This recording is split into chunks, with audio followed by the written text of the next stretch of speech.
kasus yang berkaitan dengan PHK ya terhadap tenaga asing. Nah, silakan melalui metode case method ini, yaitu metode pembelajaran mandiri, di mana nanti rekan-rekan semua melakukan diskusi ya, yang tentunya diawali terlebih dahulu dengan menentukan kasusnya apa.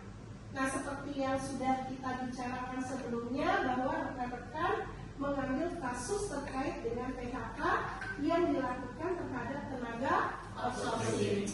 Nah, artinya di sini kita lebih fokus untuk melihat konsep PHK dan juga terkait dengan tenaga outsourcing. Nah, apa yang nanti rekan-rekan bisa lakukan? Ya, tentunya melihat kasus-kasus yang terkait dengan tema yang kita angkat. Lalu silakan nanti pada sesi berikutnya rekan-rekan mencari referensi yang berkaitan dengan PHK dan juga yang berkaitan dengan outsourcing. Ya, selain itu tentu juga rekan-rekan harus mencari sumber-sumber atau dasar-dasar hukum yang terkait. Nah, langkah selanjutnya adalah silakan itu nanti didiskusikan ya. Jadi silakan didiskusikan kira-kira terakhir nanti apa hasilnya, dan rekan-rekan punya peluang untuk memberikan pandangan-pandangan dan saran-saran ya terkait dengan tema yang diangkat untuk kita diskusikan. Oke, sampai di situ ada yang mau ditanya? Cukup jelas ya materinya. Oke, baik, kalau begitu silakan nanti rekan-rekan rembuk secara bersama kira-kira kemana, di mana, dan seperti apa metode yang akan rekan-rekan lakukan dalam rangka diskusi terkait dengan pemutusan hubungan kerja atau PHK dengan kelompok yang akan di PHK ya, artinya yang akan di PHK itu adalah tenaga kerja outsourcing. Oke, sampai di situ ada yang mau ditanyakan? Silakan Bapak. Terima kasih atas kesempatan yang diberikan. Sebelum kita mulai pada materi selanjutnya, apalagi tentang materi kasus, perlu kita perjelas dulu. Mungkin banyak teman-teman ini nggak ngerti outsourcing itu apa. Apakah itu makanan, barang, orang, atau apa? Mungkin bisa dijelaskan lebih lanjut dulu. Terima kasih. Baik. Oke ya. Nah, inilah yang dikatakan dengan case method. Rekan-rekan bekerja atau rekan-rekan belajar sendiri. Ya, saya ingin menyampaikan, silakan cari referensi yang terkait dengan outsourcing. Silakan cari sebanyak-banyaknya referensi terkait dengan PHK. Nah, nanti pada pertemuan berikut itu bisa kita sampaikan, kita presentasikan. Silakan. Kalau rekan ingin saya dulu yang menyampaikan, ya silakan. Tetapi prinsipnya sebenarnya ketika case method ini mengajak rekan-rekan untuk belajar mandiri. Saya akan memonitor, saya akan memperhatikan, saya akan mengikuti, mencermati apa yang rekan-rekan lakukan. Jika terjadi apa atau ada hal-hal yang kurang dimengerti, maka kita bisa diskusikan. Nah, justru ini Pak Andri, ya. Nah, jadi silakan nanti ya, Pak Andri juga mencari referensi, semua mencari, kita kumpulkan semua referensi, ya. Nah, kalau apakah outsourcing itu kira-kira makanan atau outsourcing itu apa? Nah, tentu nggak mungkin rekan-rekan nggak tahu toh. Ya, iya, karena sudah dibicarakan sebelumnya ya bahwa akan mengangkat kasus outsourcing. Oke Pak Andri, luar biasa. Sepakat ya, kita menggunakan metode case method. Meskipun Anda belajar mandiri, bukan berarti saya melepaskan begitu saja. Ya, saya hanya memberikan ruang kepada rekan-rekan untuk mencari terlebih dahulu, menggali terlebih dahulu, lalu mendiskusikan. Tapi saya akan memonitor, ya. Saya akan memonitor, saya akan memperhatikan, saya akan mencermati dan mengamati apa yang rekan-rekan lakukan. Nah, jika ada hal-hal yang mau ditanyakan selanjutnya, bisa disampaikan kepada saya. Oke, bisa dipahami? Masih ada kan yang mau ditanyakan Pak Andri? Cukup. Oke, kalau begitu berarti kita lanjut kepada sesi berikutnya untuk mencari referensi. Silakan, boleh rekan-rekan membentuk kelompok kecil ya, dengan membagi, mungkin menugaskan ini mencari referensi terkait PHK terlebih dahulu.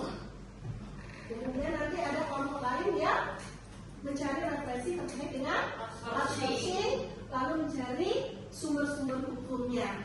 Ya, seperti yang tadi saya sudah kasih ya, isi atau kerangka dari Undang-Undang Cipta Kerja yang berkaitan dengan tenaga kerjaan dan juga terkait dengan Undang-Undang Tenaga Kerjaan. Jadi mudah-mudahan itu bisa mempermudah rekan-rekan untuk mencari langsung ya dasar hukumnya tanpa harus membolak-balik undang-undangan yang begitu tebalnya. Oke, kalau kita silakan dilaksanakan. Ini untuk kelompoknya ya, silakan. Assalamualaikum warahmatullahi wabarakatuh. Waalaikumsalam warahmatullahi wabarakatuh.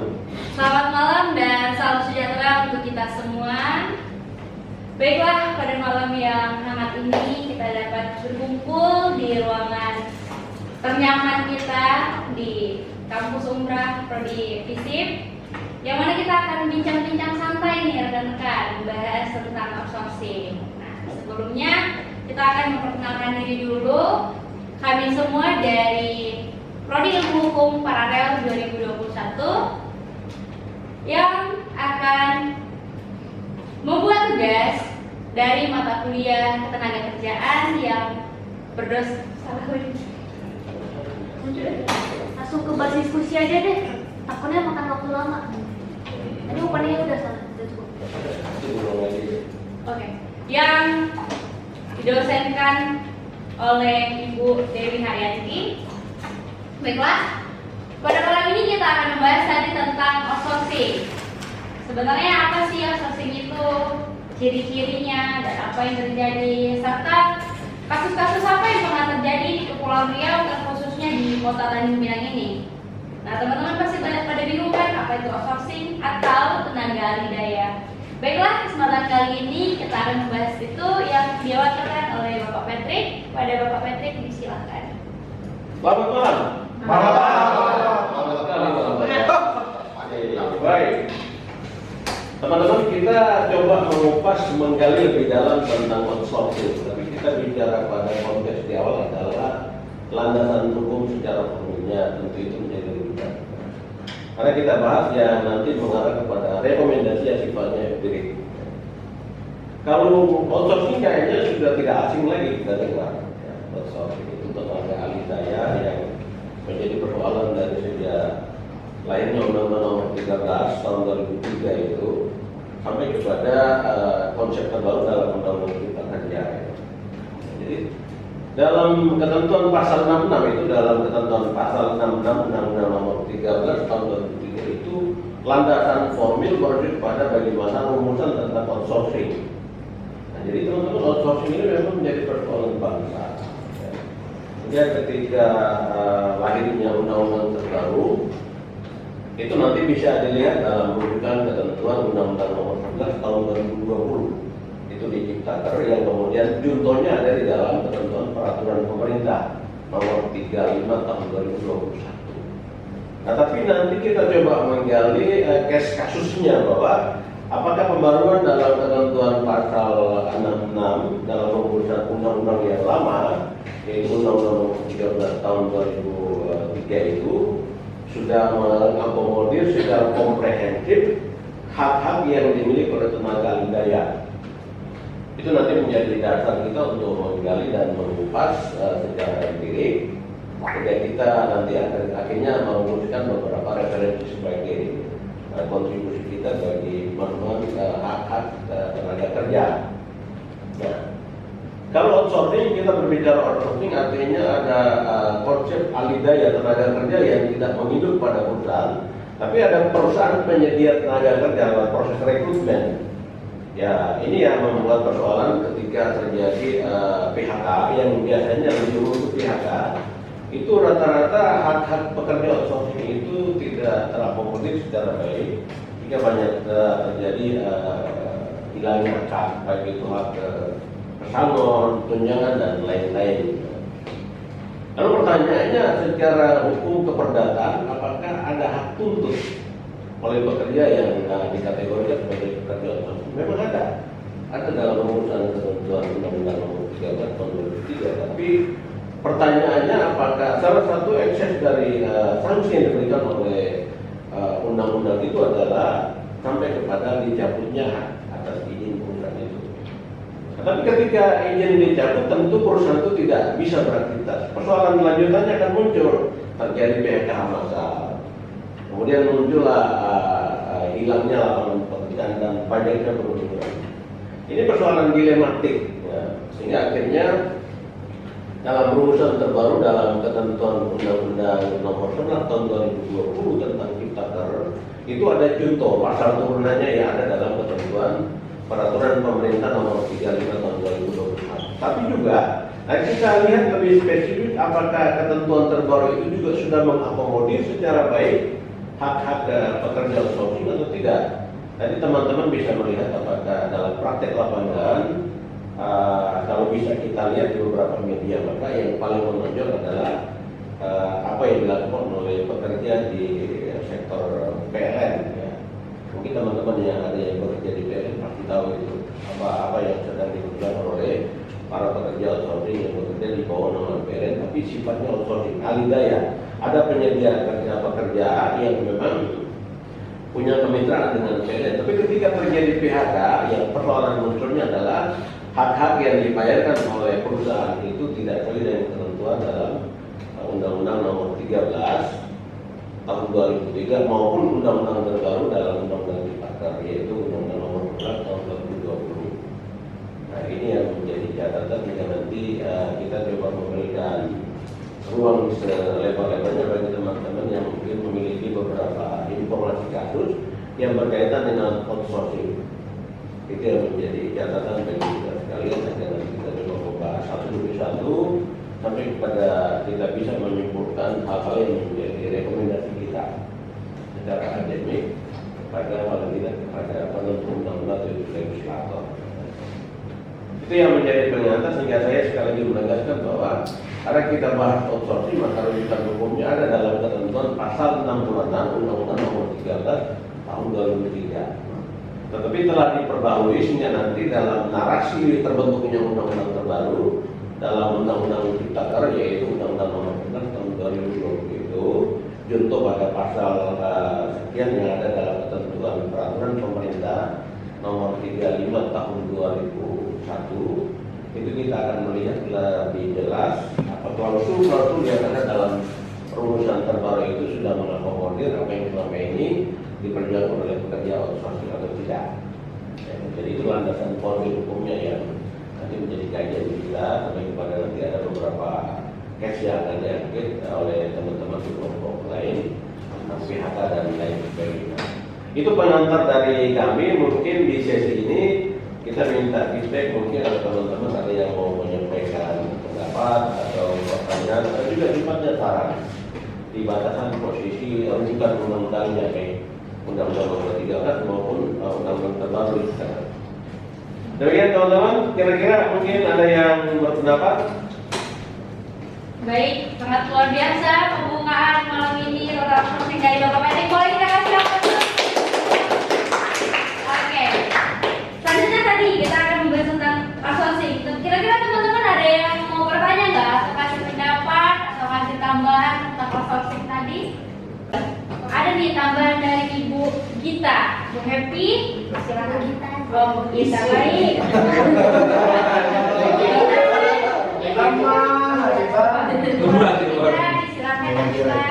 Baiklah, saya akan menambahkan tentang PHK tadi untuk memenuhi persyaratan PHK atas karyawan outsourcing itu diperkenakan, yang dimana maksudnya itu perusahaan pemberi kerja bisa saja memutuskan hubungan kerja atau PHK karyawan outsourcing yang tergabung dalam serikat pekerja dengan syarat telah memenuhi ketentuan yang diberlakukan klien dalam perjanjian kerjasama antara kedua belah pihak. Sekian dan terima kasih. Oke, tepuk tangan dulu mungkin. Oke, itu tadi tambahan dari kita. Semoga kalau ada yang mulai bully sama kawan nih, ada tambahan lagi. Oke, pada kita disilakan. Baik, di sini saya bukan mau menambahkan, tapi saya mau menanyakan. Apakah usia pensiun bisa termasuk dalam PHK?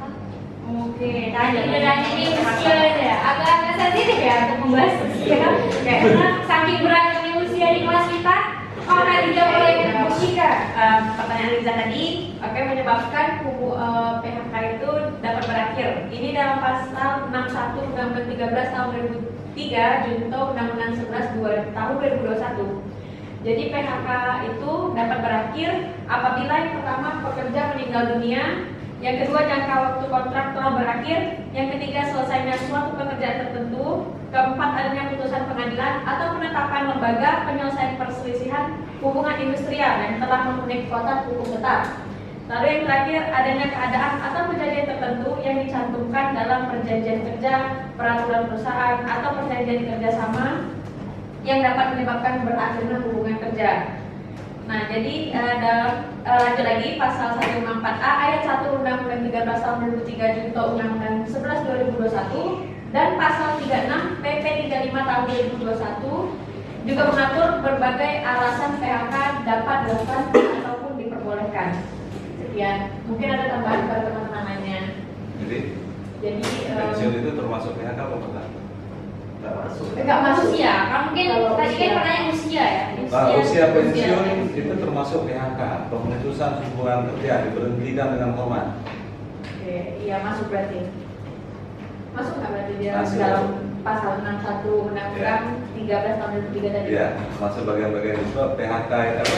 Usia pensiun itu kan yang bersangkutan sudah tidak boleh bekerja lagi, sudah tidak bisa dikerjakan lagi, makanya diberhentikan dengan hormat dengan iya. hak-haknya.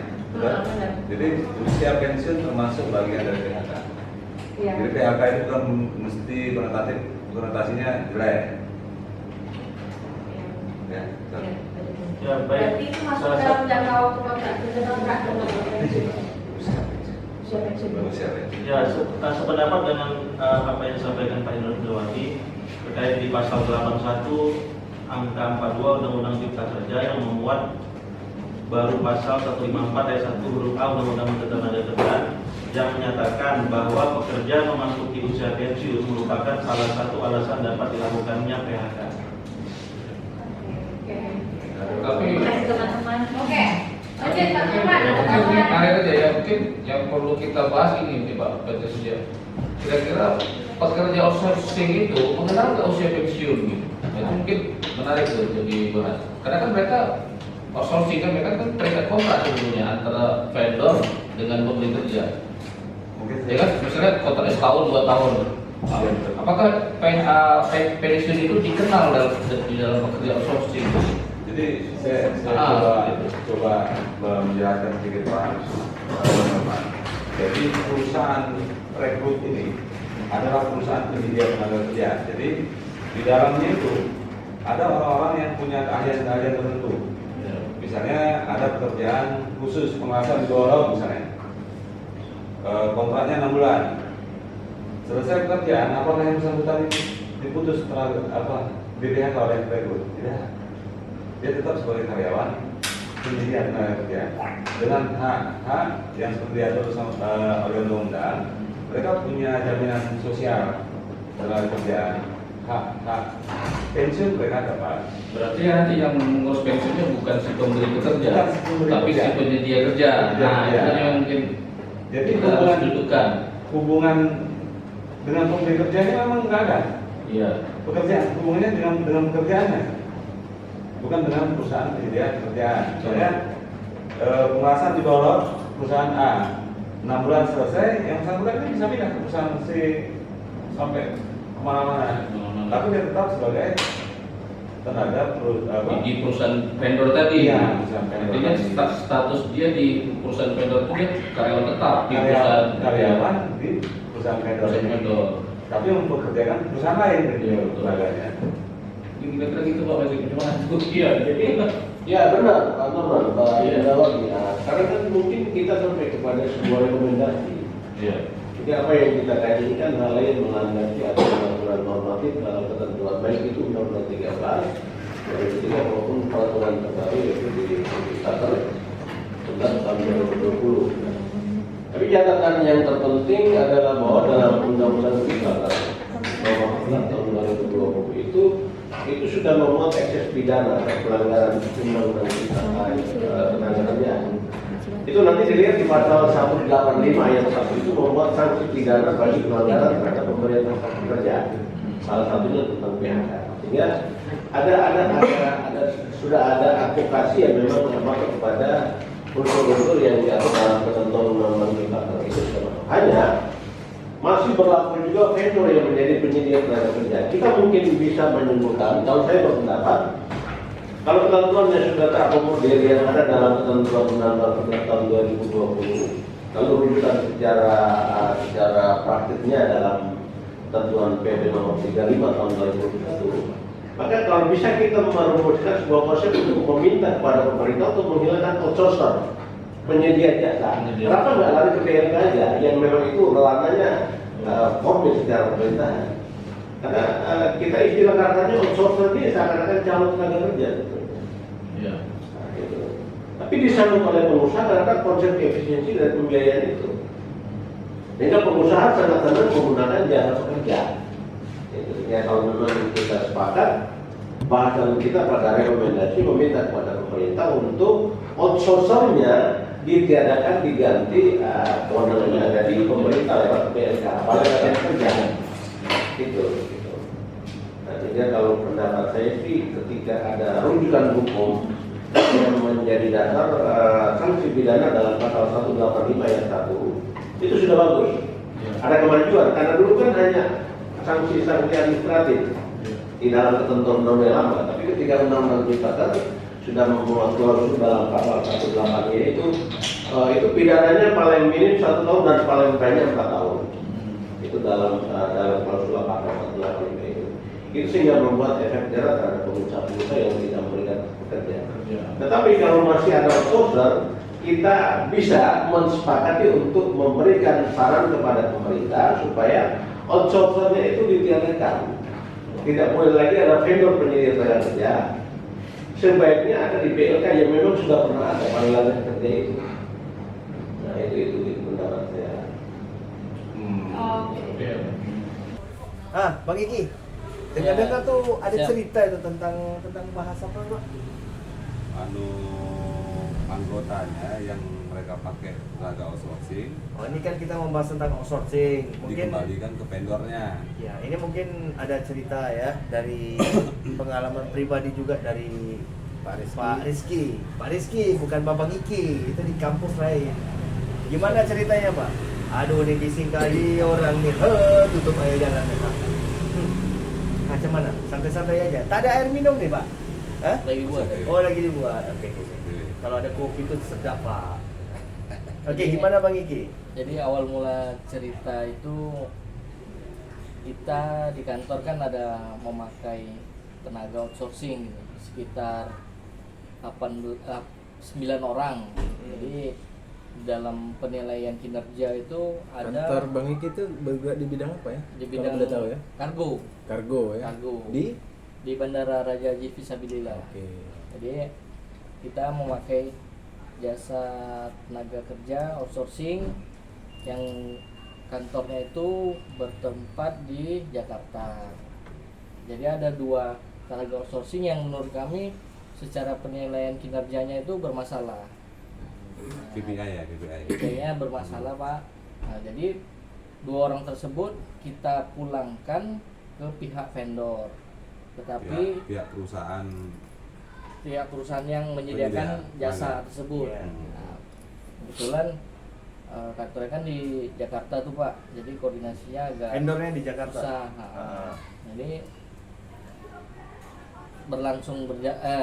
sejak berjalannya waktu, 2 orang ini melaporkan melalui kontrak yang mereka punya ke Disnaker dengan tuntutannya yaitu mereka meminta pesangon dari kami pihak pertama yaitu Angkasa Pura Cargo. Jadi 2 orang ini meminta pesangon dan mereka tidak diterima juga dibalikan ke vendor, padahal itu kan hak penuh sebagai pihak pertama yang memakai jasa vendor tersebut. Jadi kasusnya itu Pak dibalikan, mereka menuntut pesangon dari Angkasa Pura Cargo. Sementara hubungan kerjanya tidak ada hubungan sama sekali sama Angkasa Pura Cargo. Ya, mereka hanya bekerja sebagai membantu kami lah. Ya, berdasarkan pekerjaan yang dikontrak. Prinsipnya Job begini. desk-nya yang sesuai dengan apa yang ada di kontrak. Prinsipnya kan begini. Angkasa Pura Cargo butuh tenaga untuk pekerjaan sampingan, pekerjaan bantuan. backup. Karena orangnya nggak ada, dicarilah perusahaan penyedia tenaga kerja untuk menyediakan tenaga ini. Ternyata mereka ini nggak qualified. Betul, Pak. Jadi tidak layak kan begitu. Akhirnya dikembalikan ke perusahaan. Berarti dari pihak Angkasa Pura ini meminta pengganti yang qualified, intinya kan begitu. Tapi mereka meminta pesangon ke pihak kami, Angkasa Pura Cargo. Jadi yang dapat kita tangkap nih Pak, ini ada 3 ya, tiga bagian atau 3 pihak. Pertama itu Angkasa Pura, kemudian vendor dan pekerjanya, ya kan? Berarti yang namanya outsourcing itu kan Angkasa Pura membutuhkan tenaga kerja dan berkoordinasi dengan dalam hal ini mungkin kontrak kerja dengan vendor. Ya, vendor ini menunjuk orang yang ketiga ini bekerja langsung kepada Angkasa Pura. Sehingga pada saat pelaksanaan pekerjaan berapa lama itu bekerjanya? Mereka bekerja sudah hampir setahun. Dan tiba-tiba secara mungkin ada dasar-dasarnya juga Pak dari Angkasa Pura ini untuk mengganti atau gimana nih? Mengganti orang ya? Mengganti orang yang qualified. Mengganti orang sehingga yang diganti ini merasa dirugikan, dia mengajukan tuntutan kepada Angkasa Pura ya. Seharusnya kalau saya melihat ya, ini kan ada pihak ketiga, dia tidak bisa langsung kalau menurut saya ya Pak ya, nggak ada hubungan karena dia bekerja pada vendor ya, dan Angkasa Pura itu mempunyai kewenangan untuk menolak karena pasti dalam antara Angkasa Pura dengan vendor itu ada kontrak kerjanya. Apa-apa yang harus dimiliki semuanya itu apabila tidak memuaskan bisa dikembalikan atau tidak. Kita kan belum bisa melihat kontrak kerja seperti apa. Dan antara vendor dengan itu pasti ada kontrak kerja mereka. Begitu. Dan mengenai pesangon itu apakah tidak tercantum dalam kontrak ya kita belum bisa menilai juga kan, karena kita tidak bisa menilai memutuskan sesuatu perkara itu apabila belum kita lihat secara nyata itu kontrak kerja. Tapi dalam aturannya tuh ya mereka tidak bisa ke itu karena ada vendor itu. Prinsipnya tentang hak dan kewajiban itu mereka pihak pekerja ini bertanggung jawab tidak ke Angkasa Pura Cargo, ke vendor. Yang bertanggung jawab ke vendor, termasuk pembayaran gaji, hak cuti apa segala macam itu vendor yang menyediakan. Sementara Angkasa Pura Cargo ini cuman mereka mempekerjakan, mereka butuh tenaga, mereka hire perusahaan untuk menyiapkan tenaga yang berkebutuhan, ternyata tidak sesuai dengan kriteria, akhirnya dikembalikan lah. Sekarang Angkasa Pura Cargo diminta pesangon, hubungannya dengan pihak outsourcing apa? Nggak ada Pak. Jadi ketika itu berkembang kan isunya juga masuk ke media online gitu kan, mereka mengangkat ke berita juga. Jadi setelah kita lakukan mediasi di situ baru paham dari pihak Disnaker juga bahwasanya mereka ini bukan karyawan organiknya Angkasa Pura Cargo. Jadi dengan apa yang mereka ceritakan ke Disnaker itu bisa dikatakan mengada-ngada. Jadi mereka nggak paham gitu apa itu vendor, apa itu pemakai jasa vendor gitu kan. Iya. Sebagai pihak pertama yaitu Pernah kami. sempat mengajukan entah gugatan atau laporan seperti apa gitu, melalui apa? Nggak ada, masih bertahap ya, ini Berarti aja selesai dalam tahap mediasi ya? mediasi. Berarti orang di Snaker pun datang juga pada saat itu? Datang juga. Biasa LSM masuk tuh. Ya LSM ada juga Pak, kebetulan kan ya beliau kan perantau gitu kan Pak. Nah, jadi ada juga beberapa wartawan juga yang meliput, dan di situ baru mereka bahwasanya 2 orang ini memang ya bukan karyawan organiknya Angkasa Pura Kargo. Jadi mereka yang ceritakan itu mereka bercerita itu seolah-olah mereka itu karyawan. Harusnya mereka menuntut pesangon itu ke vendor. Iya, ke vendor. Dan masa kerja mereka tuh masih ada. Harusnya vendor tuh mempekerjakan dia tuh di tempat yang lain gitu, yang di bawah naungan PT tersebut. Minumnya nanti ya. Iya. Bisa. Gak apa-apa Pak, santai aja. Mendengar cerita Babang Iki ini memang mantap. Ini mungkin langsung pengalaman pribadi kan? Tapi Jadi, Bang Iki kalau sebelum ke apa tuh penuntutan apa tadi?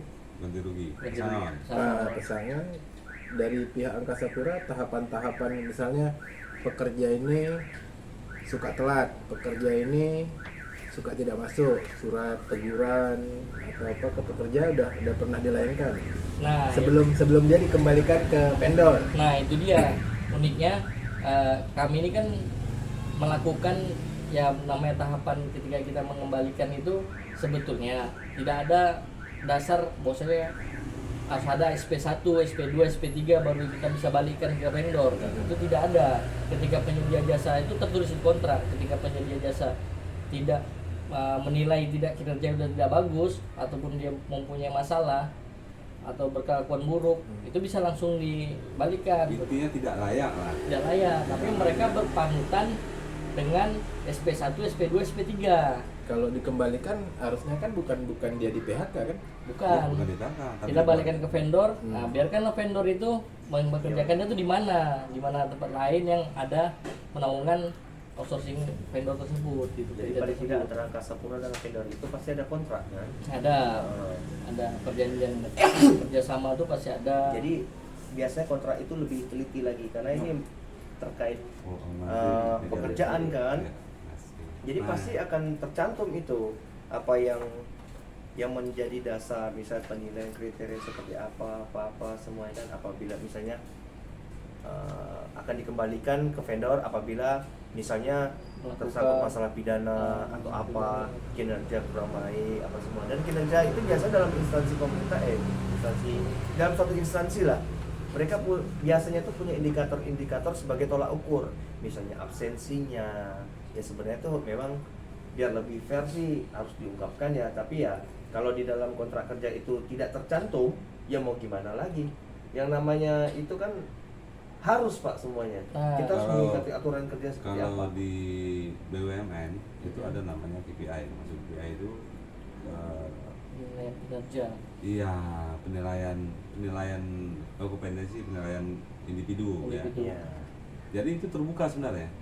Pihak yang kita nilai juga tahu nilainya minus nih. Seharusnya dia kedepannya lebih naikkan lah Naikkan dikit. lagi. Nah, tapi kadang-kadang ya pekerja ini tidak Tidak paham, Pak. tidak paham, Dengan hal dianggap tersebut. sepele. Dia anggap dipakai baju, di situ Ah, ada kebetulan Angkasa kan, Pura dia pakai Kargo. baju. Dia merasa orang Angkasa Pura Baju Kargo. PT kita. Padahal sebelahnya adalah perusahaan mereka. Mereka. Perusahaan mereka membantu pekerjaan Angkasa Pura Kargo. Padahal urusannya nggak ketemu dia. Yang sama ceritanya ya. kayak ada di lapas itu kan, orang-orang yang bebas bersyarat itu ditampung di Bapas kerjasama dengan perusahaan security di Iya. Batam. Vendor Saya itu ya? lupa namanya Pak. Ya Garda bisa kita Pratama anggap bukan? Vendor lah dia lupa lah ketiga namanya. ya. Dia bisa dianggap sebagai vendor lah. Dia menyediakan tenaga dalam hal ini tenaga outsourcing Bidang satpam keamanan. keamanan. Jadi warga binaan itu yang sudah bebas bersyarat itu dilakukan dalam artian kalau kalian tidak punya kerja, kita bisa arahkan ke Direkrut. pihak ketiga, direkrut Ah. mereka. Tetapi direkrut bukan langsung itu. Tetapi ada indikator-indikator yang dalam hal ini mereka bisa menilai, mungkin melalui wawancara atau apa semua. Kalau lulus itu mereka akan mengikuti pendidikan, pelatihan itu dah dari vendor semuanya. Dan selesai pendidikan mereka siap ditempatkan di mana aja. Dan itu pun bukan satu tempat, bisa 1 bulan sini di perusahaan ini. Ya bisa di rolling. Iya bisa di rolling. Itu kalau di bidang pemasarakatan ya dalam menindaklanjuti orang-orang bebas bersyarat yang tidak mendapatkan pekerjaan, dan buktinya di Batam memang sudah cukup berhasil dan sudah mendapatkan penghargaan kalau nggak salah saya dari Dirjen Pasta Menkumham itu udah dapat penghargaan dalam hal pemberdayaan warga binaan yang sudah kembali kepada masyarakat. Baik. Ya seperti itulah outsourcing itu. Kira-kira kasus tadi yang Rizky sampaikan itu penyebabnya apa? Penyebabnya Pak, Nah, ini tadi bisa kesalahan pekerja menerjemahkan ya. Minum dulu Dia haus ini ya. berarti tidak ada kurang sosialisasi. ya maksudnya pekerja ini tidak tahu nih dia terikat ke Angkasa Pura atau ke vendor. Ya. Tentunya vendornya kita kasihlah perusahaan A gitu ya, namanya perusahaan A. Kalau sekarang posisinya dikembalikan dan dia menuntut pesangon, artinya posisinya kan di PHK nih. Ya. Jadi kalau kita PHK beda dengan dikembalikan. ya sekarang kan dia menuntut pesangon nih. Iya. Karena Padahal- dia dikembalikan. Dikembalikan. Nah, Iya, jadi betul. seolah-olah dia ter-PHK Maka kan. perlu Ya. dipertegas Nah, dulu bahasa-bahasanya Nah, pernah dia minta pesangon, sementara pesangon ini kan baru didapat kalau dia di PHK. Ya. Nah, perusahaan juga tak bisa semena-mena mem-PHK kan, harusnya gitu. Ya.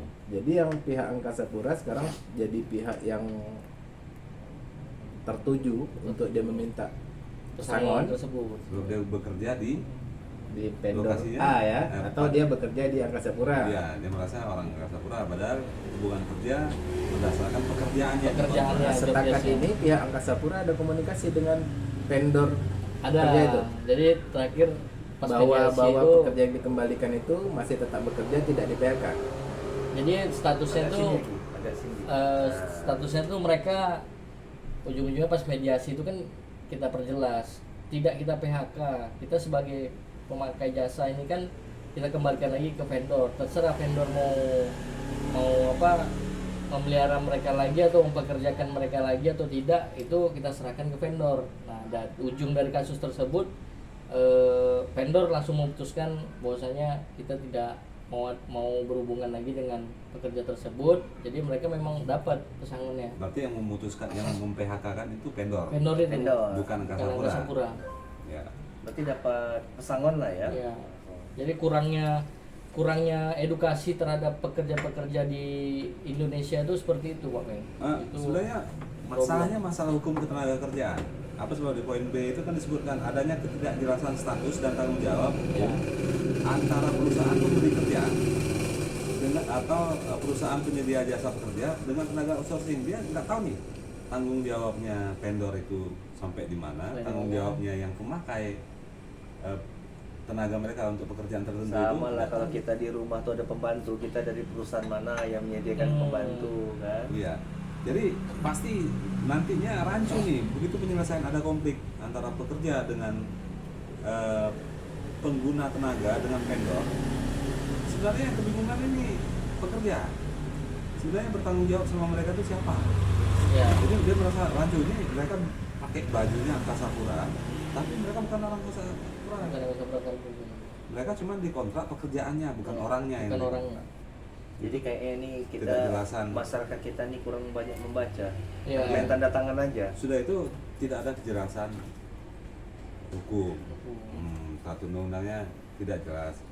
Memang kurang edukasi juga. Edukasi, dan itu sosialisasi masalah kontrak perjanjian Ya. kerjanya itu tidak ada sosialisasi sama orang yang dipekerjakan. Misalnya tidak ada penjelasan masalah kontrak. Misalnya mereka dalam waktu 2 minggu, mereka kontrak setahun, dalam waktu 2 minggu atau 2 bulan mereka meninggalkan pekerjaan mereka, sanksi untuk mereka apa?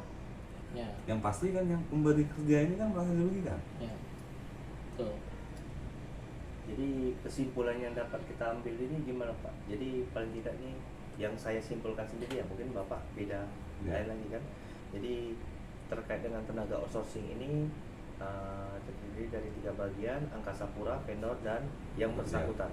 Sementara karena menurut Angkasa Pura ini yang bersangkutan tenaga outsourcing ini tidak qualified dalam pelaksanaan tugasnya, jadi dikembalikan ke vendor.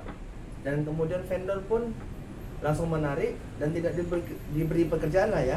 Jadi bingung yang bersangkutan ini, sehingga dia menuntut pesangon karena terpikir dia di PHK.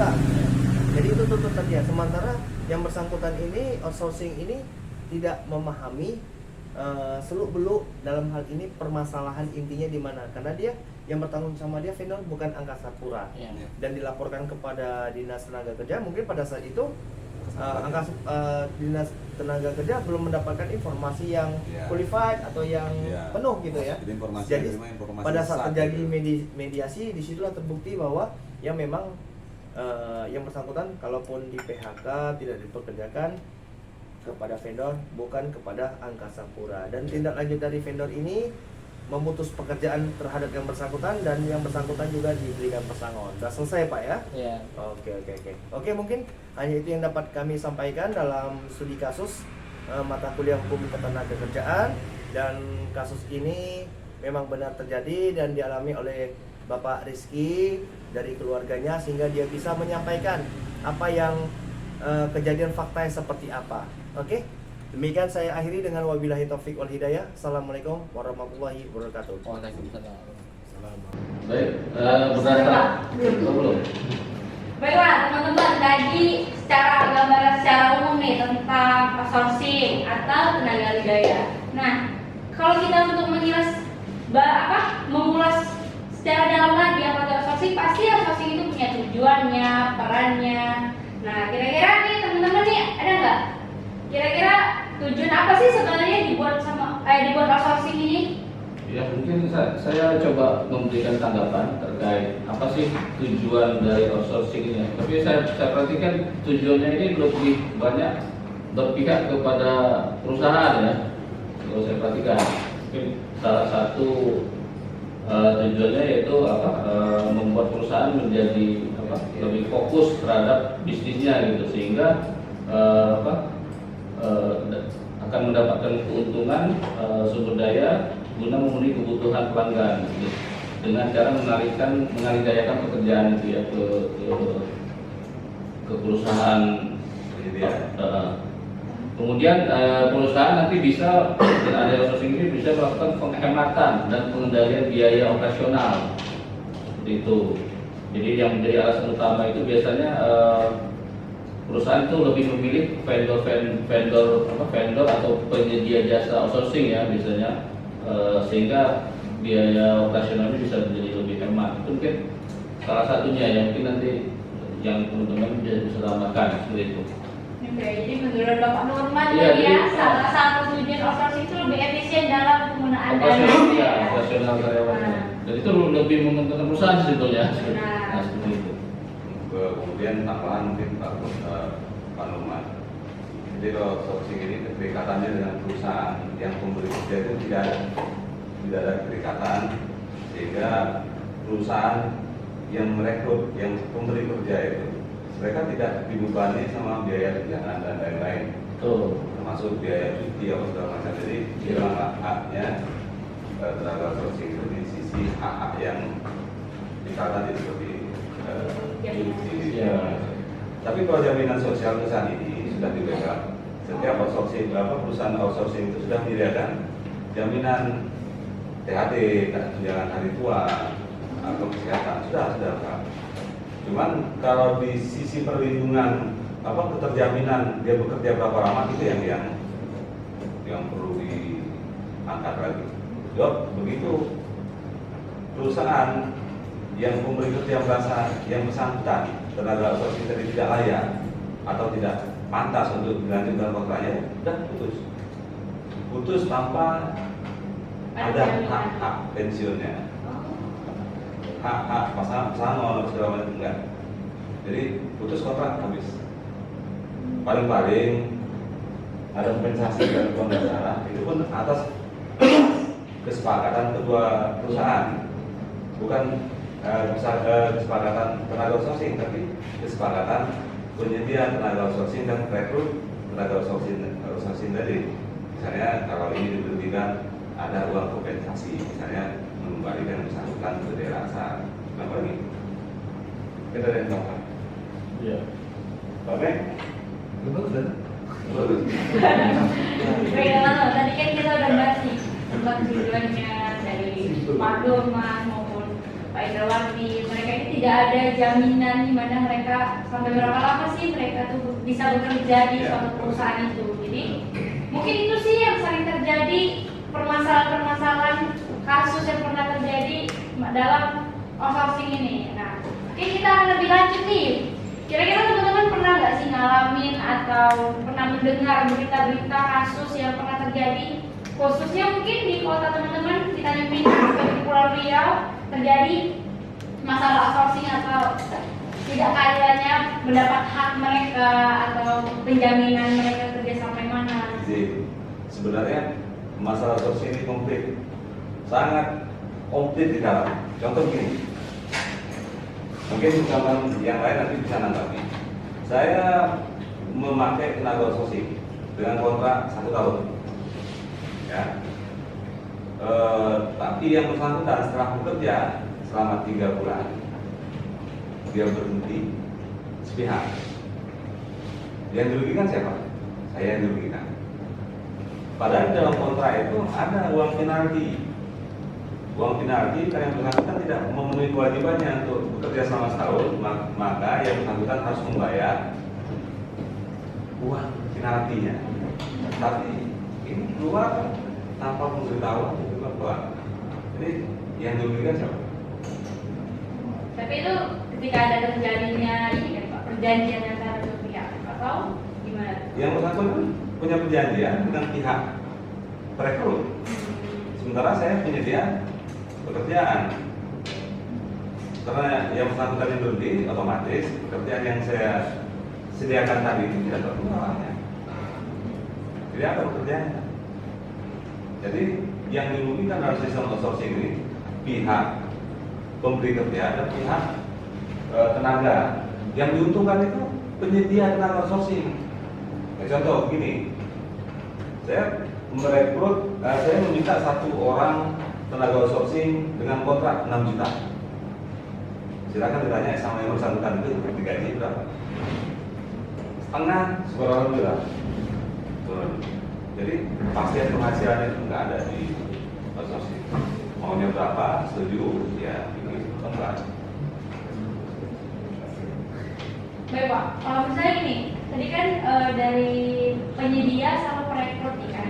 Nah itu saya tadi Bapak bilang tidak ada keterjaminan pendapatan mereka. Jadi Bapak buat perjanjian tadi sekitar 6 juta antara Bapak yang merekrut dan penyedia jasa. Nah apakah penghasilan itu diketahui oleh pekerja yang akan bekerja di perusahaan Bapak gitu? Pekerja cuma tahu berapa yang dibayarkan oleh rekrut. Oke. Jadi dia nggak ada akses untuk berapa yang dia tahu kami yang memberi pekerjaan sama yang rekrut. Jadi mereka nggak punya akses sama sekali. Berarti berapa persennya tergantung perusahaan yang penyedia jasa ya? Betul. Baik. Mungkin teman-teman ada yang mau tahu bahan lagi? Kira-kiranya? Baik. Mungkin bisa menambahkan sedikit enggak?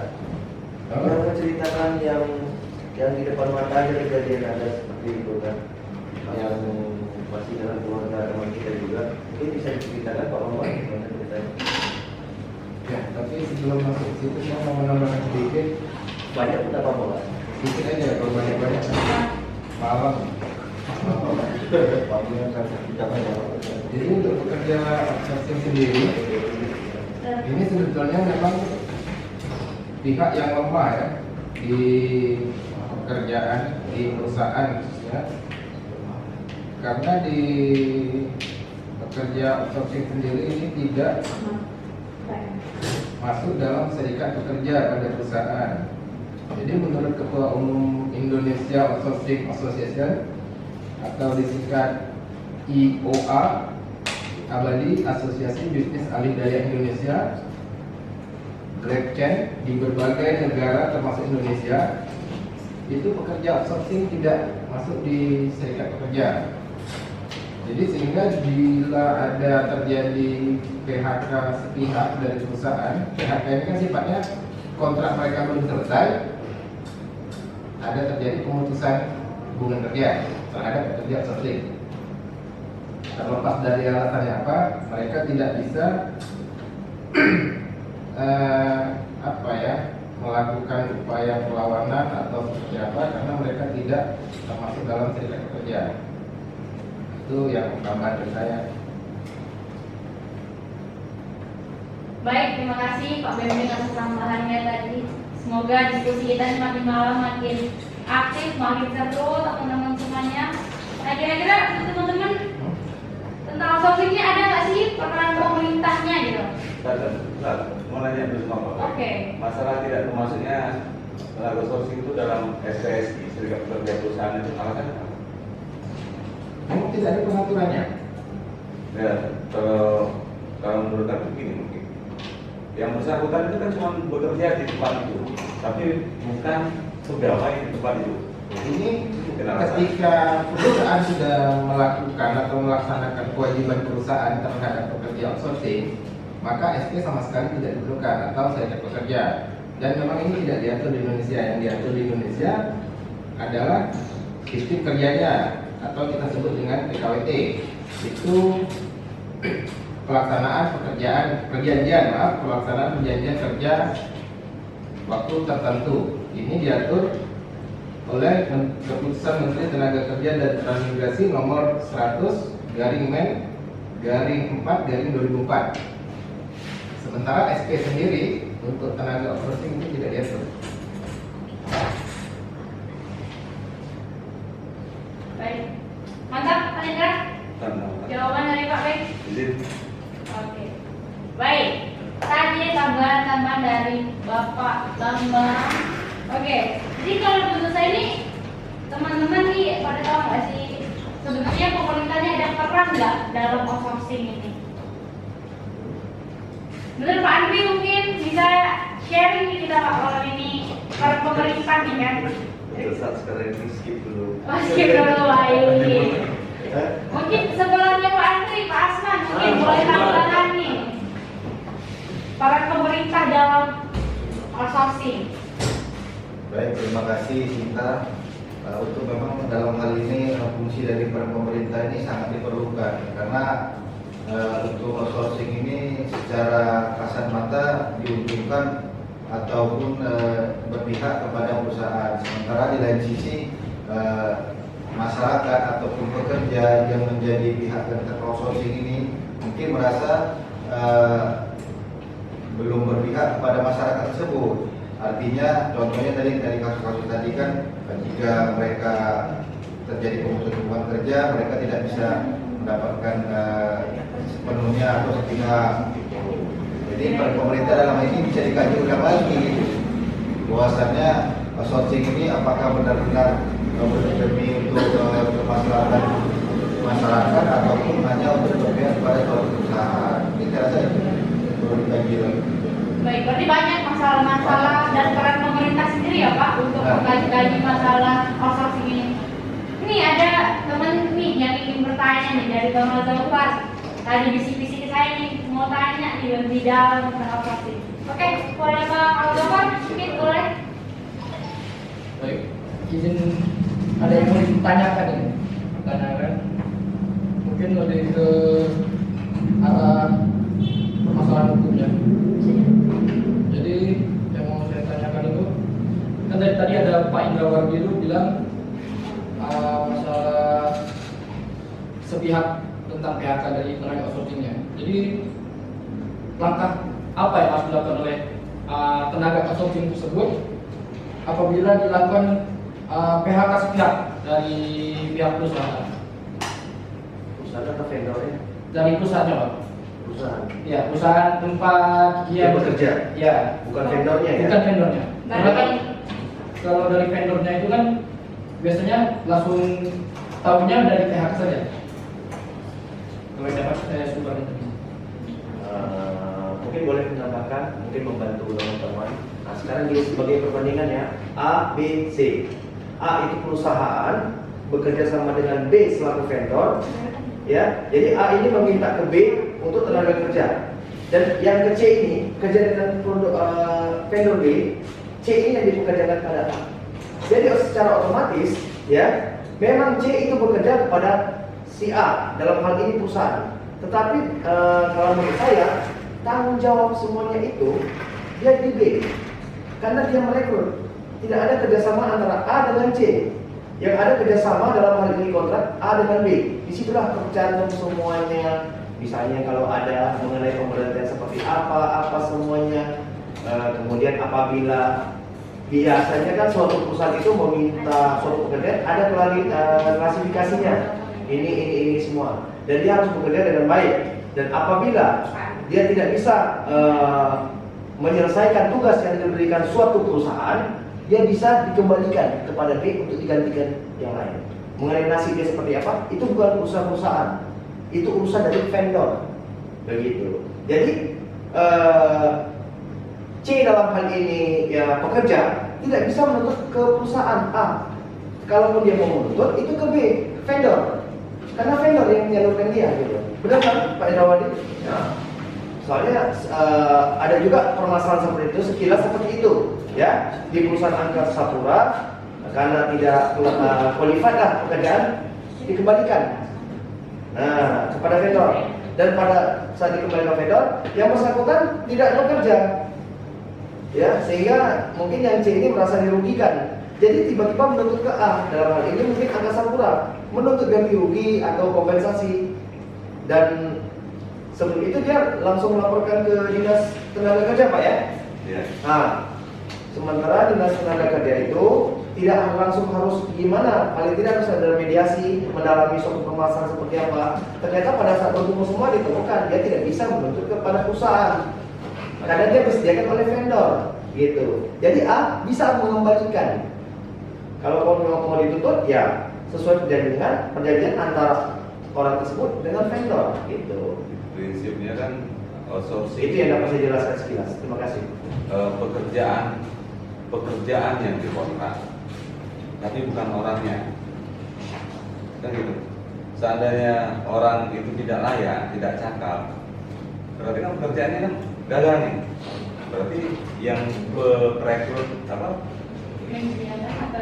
Dia pemberi kerja ini berhak dia untuk mengembalikan kalau orang yang qualified.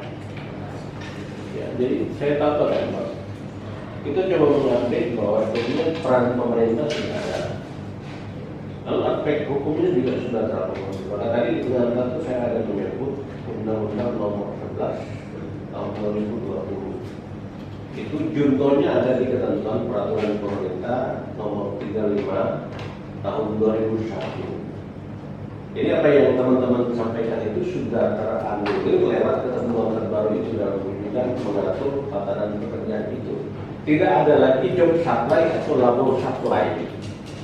Job supply itu pekerjaan yang bersifat borongan atau penyedia jasa pekerjaan itu sudah bisa dilihat dalam ketentuan terbaru yang mengakomodir hak-hak pekerja outsourcing yang saat ini. Sudah ada aturan yang memang menjadi ketentuan normatif dalam peraturan pemerintah. Itu turunannya. Sehingga apa yang selama ini teman-teman alami tentang tenaga outsourcing yang akhirnya hak-haknya sebagai pekerja tidak dapat diperjuangkan secara baik, salah satunya juga tidak berada di SPSI. Ya.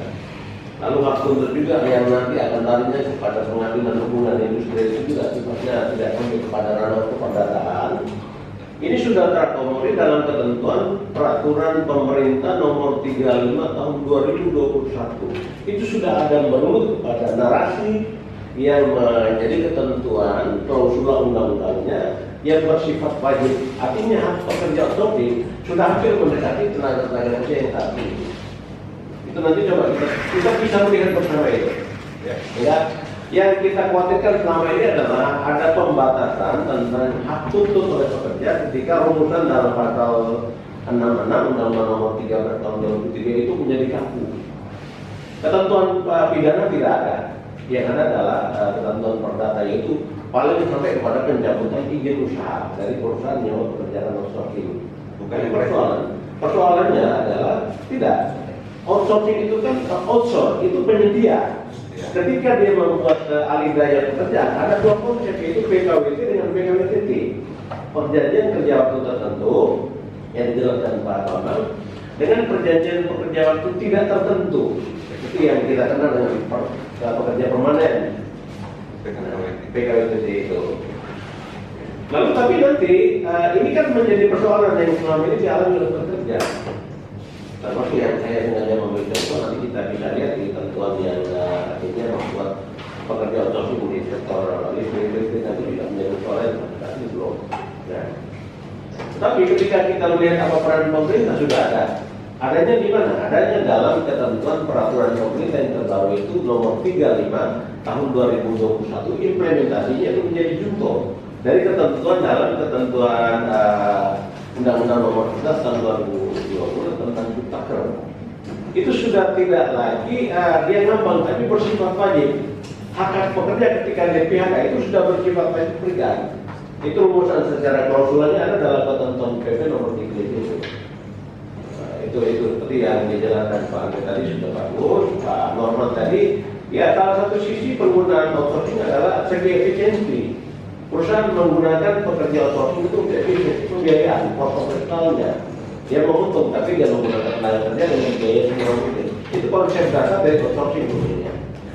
Tapi ya kita harus juga melihat perkembangan terbaru yang ada dalam pengurusan ketentuan peraturan pemerintah itu nomor 35 tahun 2021. Itu teman-teman. Baik, melanjutkan kembali terkait pernyataan dari teman kita Cinta terkait peran pemerintah yang mungkin yang lebih realitanya itu terhadap pengawasan ketenagakerjaan yang dilakukan oleh dinas terkait, misalnya dinas ketenagakerjaan ya Pak ya. Nah itu pengawasan sistem outsourcing seharusnya menekankan pada pemenuhan to fulfill, perlindungan atau to protect dan penghormatan to respect agar selaras dengan kewajiban negara. Nah artinya dari teman-teman selaku pemberi kerja dan penerima kerja itu ada sebuah wadah yang mengawasi, jadi mereka pun tidak bisa semena-mena kan gitu. Nah fungsi pengawasan ketenagakerjaan itu termasuk juga dalam pernyataan Manulung Senjun tahun 1995 yang mana yang pertama mengawasi pelaksanaan undang-undang ketenagakerjaan. Jadi bagaimana fungsi pengawas ini tetap pada koridor undang-undang ketenagakerjaan itu sendiri. Yang kedua memberikan penerangan teknis dan nasihat kepada pengusaha dan tenaga kerja agar tercapainya pelaksanaan undang-undang ketenagakerjaan secara efektif. Dan yang ketiga melaporkan kepada pihak berwenang atas kecurangan dan penyelewengan undang-undang ketenagakerjaan. Nah artinya diharapkan pengawas ketenagakerjaan ini bisa memaksimalkan perannya sehingga tidak ada hak-hak atau kewajiban yang direbutkan antara pemberi kerja maupun penerima kerja. Nah lanjut lagi terkait imbas daripada outsourcing itu lebih kepada endingnya PHK. Nah mungkin saya akan melanjutkan menjelaskan terkait tentang PHK itu sendiri. Nah mungkin teman-teman sudah ada yang paham terkait PHK. Setidaknya saya akan berusaha untuk memberikan sedikit definisi. PHK yang mungkin definisi panjangnya merupakan pemutusan hubungan kerja adalah pengakhiran hubungan kerja karena suatu hal tertentu yang mengakibatkan berakhirnya hak dan kewajiban antara pekerja dan pekerja perusahaan atau majikan. Artinya harus adanya hal atau alasan tertentu yang mendasari pengakhiran hubungan kerja ini. Dalam aturan perburuhan, alasan yang mendasari PHK dapat ditemukan dalam pasal 154A ayat 1 Undang-Undang 13 tahun 2003 tentang ketenagakerjaan, junto Undang-Undang nomor 11 tahun 2020 tentang cipta kerja, dan peraturan pelaksanaan yakni pasal 36 peraturan pemerintah nomor 35 tahun 2021 tentang perjanjian kerja waktu tertentu, alih daya, waktu kerja dan waktu istirahat, dan pemutusan hubungan kerja. Mungkin bisa dilanjutkan kepada Saudari Cika untuk terkait tentang undang-undang mengenai PHK-nya. Oke, baik, sangat luar biasa. Beri tepuk tangan. Kita mendapat tentang outsourcing, tujuannya, ciri-cirinya, terus dilanjutkan sama Pak Raffi tentang PHK. Nah, serta peran-peran pemerintah di dalam outsourcing dan PHK tersebut. Kira-kira Bang Gira mungkin tadi ada yang mau tambahan nih.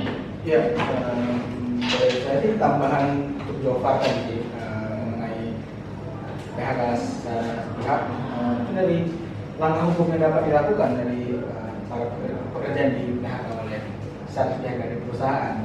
Mungkin dapat dilakukan dengan cara melakukan misalnya secara jalur tripartit, konsiliasi, arbitrase, mediasi atau jalur litigasi melalui pengadilan hubungan industrial pada pengadilan negeri setempat dalam hal penyelesaian sengketa melalui jalur non litigasi. Oke, tadi sedikit tambahan dari Bang Kirai. Oke, tadi udah kita cukup banyak ya pembahasan tentang outsourcing ini. Ternyata bapak-bapak semua dan ibu-ibu semua cukup banyak tahu nih informasi-informasi yang tentang outsourcing. Ya? Enggak. Oke, mungkin dari Ibu Cantika ada tambahan tentang outsourcing ataupun mau PHK nih? Tentang tadi PHK yang dibantu Pak Rabi Jamil itu mengenai undang-undang mengenai PHK yang dimana PHK menyatakan bahwa berbagai pihak dalam hal ini yaitu pengusaha, pekerja serikat, pekerja dan pemerintah itu juga harus mengupayakan tidak terjadi PHK. Ini terdapat dalam pasal 151 ayat 1 Undang-Undang 13 tahun 2003 junto pasal 37 ayat 1 PP 35 tahun 2021. Jadi dalam PP 35 tahun 2021 ini di bab 5 itu khusus mengatur tentang pemutusan hak hubungan kerja, yang mana dalam pasal 36 berbagai alasan mendasari terjadinya PHK, yaitu perhitungan hak akibat PHK yang didapatkan oleh pekerja. Ya, berarti yang dalam pasal 36 adalah perhitungan hak dari para pekerja.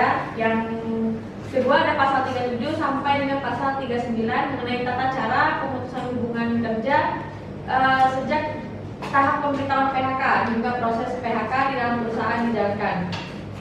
Nah, mekanisme penyelesaian perselisihan ini hubungan industrial sesuai dengan ketentuan peraturan perundang-undangan.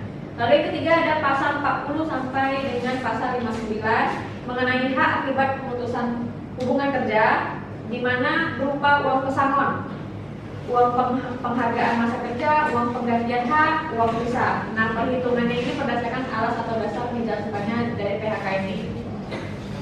Kira-kira itu dulu. Mungkin pada teman-teman ada yang bisa nambahkan lagi. PHK lanjutan dari Pak Adi. Luar biasa ya, makin panas, makin semangat, makin malam. Teman-teman makin semangat semuanya ya. Oke. Tadi tambahan dari Ibu Santi. Sekarang kita akan ada tambahan lagi dari Ibu Santi. Dari Ibu Santi disilakan.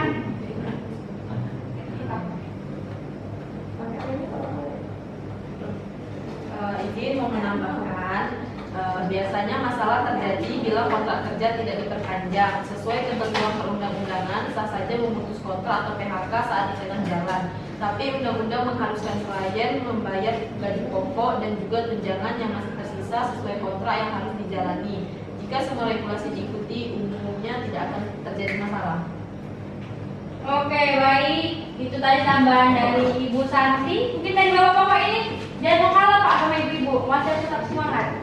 Walaupun umur kita sangat masih muda semua ya, jadi semangatnya jauh berbeda gitu. Semangat muda terus ya Pak. Oke. Ada dari bapak-bapaknya mau tambahan? Oh, Bapak Akmal. Pada Bapak Akmal silakan tambahan nih. Masih dulu. Biar ada rekaman, biar ada masuk Mas. Oke Mas, satu. Cim, itu udah. Itu dari tadi itu Pak. Tadi yang benar 29 itu. Mal, passwordnya apa Mal?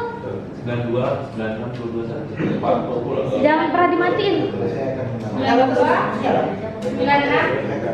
96, 221. Mau jalan? Rekamin apa? Dikat aja nanti di Jom, ini ya. Apa lu sih?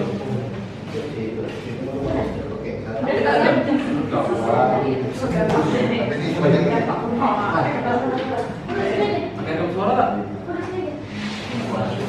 Tidak diri ya.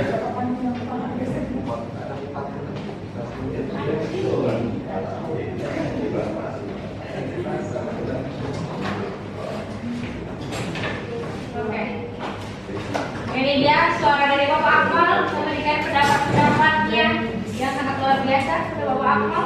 Oke, saya akan menambahkan ini tentang pengajuan PHK. Pekerja dapat mengajukan pengajuan diri, mengundurkan diri merupakan salah satu alasan PHK yang diperbolehkan dengan ketentuan pekerja yang diundurkan dari atas kemauan diri sendiri dan harus memenuhi syarat pasal 36 ayat 1 huruf IP 35 atau 2021. Pekerja mengajukan permohonan pengunduran diri secara tertulis. Selambat-lambatnya itu ada 30 hari sebelum tanggal mulai pengunduran diri. Pekerja tidak sedang berada di dalam ikatan dinas. Pekerja tetap melaksanakan kewajiban sampai tanggal mulai pengunduran diri. Berdasarkan ketentuan di atas, apabila pekerja telah memenuhi persyaratan atau selanjutnya perusahaan harus menerima pengunduran diri tersebut menyelesaikan proses pengakhiran hubungan kerja dalam waktu selamanya 30 hari setelah tanggal mulai pengunduran diri. Oke, baik. Diskusi yang sangat luar biasa.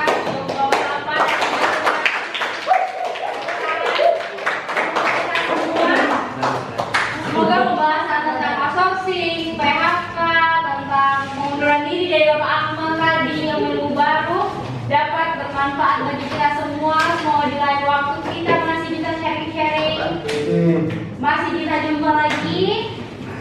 Sebelum saya tutup nih, Bunda Norati berkarangan tumbuh cepat segera besar. Saya masih banyak kekurangan, baru masih belajar. Kalau ada jarum yang patah, kalau ada sumur di ladang, bolehlah saya menumpang mandi. Kalau ada umur yang panjang, bolehlah kita berjumpa lagi. Baiklah, tersirat kata maupun perbuatan, saya tutup diskusi malam ini dengan wabillahi taufiq wal hidayah. Wassalamualaikum warahmatullahi wabarakatuh.